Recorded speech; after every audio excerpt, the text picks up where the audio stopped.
Hi friends, ನಮಸ್ತೆ ಎಲ್ಲರಿಗೂ. ಬನ್ನಿ ಇವತ್ತು ಮಾರ್ನಿಂಗ್ ಬ್ರೇಕ್ಫಾಸ್ಟ್ ಒಂದು ಒಳ್ಳೆ ರಿಚ್ ಪ್ರೋಟೀನ್ ಇರೋ ಅಂಥದ್ದು ಒಂದು ಒಳ್ಳೆ ಬ್ರೇಕ್ಫಾಸ್ಟ್ನ ಈಸಿಯಾಗಿ ಯಾವ ರೀತಿ ಮಾಡ್ಕೊಬೋದು ಅಂತ ಇವತ್ತಿನ ಶಾರ್ಟ್ ವೀಡಿಯೋದಲ್ಲಿ ನಾನು ನಿಮಗೆ ತಿಳಿಸ್ಕೊಟ್ಟಿದ್ದೀನಿ. ಆದರೆ ಇದನ್ನು ಫುಲ್ಲು ನಿಮಗೆ ಯಾವ ರೀತಿ ಮಾಡಿದ್ದೀನಿ ಅಂತ ನಾನು ಈ ವಿಡಿಯೋದಲ್ಲಿ ಎಕ್ಸ್ಪ್ಲೈನ್ ಮಾಡಿಲ್ಲ. ನಾನು ಏನೇನೆಲ್ಲ ಇಂಗ್ರೀಡಿಯೆಂಟ್ಸ್ನ ಯೂಸ್ ಮಾಡಿದ್ದೀನಿ ಅಂತ ಹೇಳ್ಬಿಟ್ಟು ನಿಮಗೆ ವಿಡಿಯೋ ನೋಡಬೇಕಿದ್ರೆ, ನಿಮ್ಗೆ ಏನಾದರೂ ಅರ್ಥ ಆಗಿದ್ರೆ ಯಾವ ರೀತಿ ಮಾಡೋದಂತ ಹೇಳ್ಬಿಟ್ಟು ನೀವು ಒಂದ್ಸಲ ಟ್ರೈ ಮಾಡಿಬಿಟ್ಟು ಏನೇನು ಹಾಕಿದ್ದೆ ಅಂತ ಹೇಳ್ಬಿಟ್ಟು ಬಂದು ಕಾಮೆಂಟ್ ಬಾಕ್ಸಲ್ಲಿ ಕಮೆಂಟ್ ಮಾಡಿ. ಇಲ್ಲ ಇದ್ರದ್ದು ನನಗೆ ಫುಲ್ಲಿ ಲೆಂತಿ ವಿಡಿಯೋ ಬೇಕಂತ ಹೇಳಿದ್ರೆ ದಯವಿಟ್ಟು ನನಗೆ ತಿಳಿಸ್ಕೊಡಿ.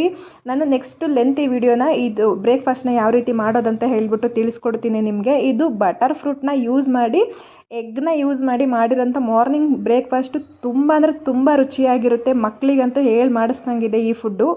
ಮತ್ತೆ ಮತ್ತೆ ತಿನ್ನಬೇಕು ಅಂತ ಹೇಳ್ತಾರೆ ಮಕ್ಕಳು. ಇದನ್ನು ಮಾಡಿಕೊಟ್ರೆ ವಾರಕ್ಕೊಂದ್ಸಲ ಮಾಡೋದ್ರಂತೂ ತಪ್ಪೇ ಇಲ್ಲ. ಯಾಕೆಂದರೆ ಇದು ಬಟರ್ ಫ್ರೂಟ್ನ ಯೂಸ್ ಮಾಡಿ ಮಾಡಿರೋದ್ರಿಂದ ತುಂಬ ಟೇಸ್ಟಿಯಾಗೂ ಇರುತ್ತೆ, ತುಂಬ ಹೆಲ್ದಿಯಾಗೂ ಇರುತ್ತೆ. ನೀವು ಒಮ್ಮೆ ಟ್ರೈ ಮಾಡಿ ಅಂತ ಹೇಳ್ತಾ ಥ್ಯಾಂಕ್ ಯು.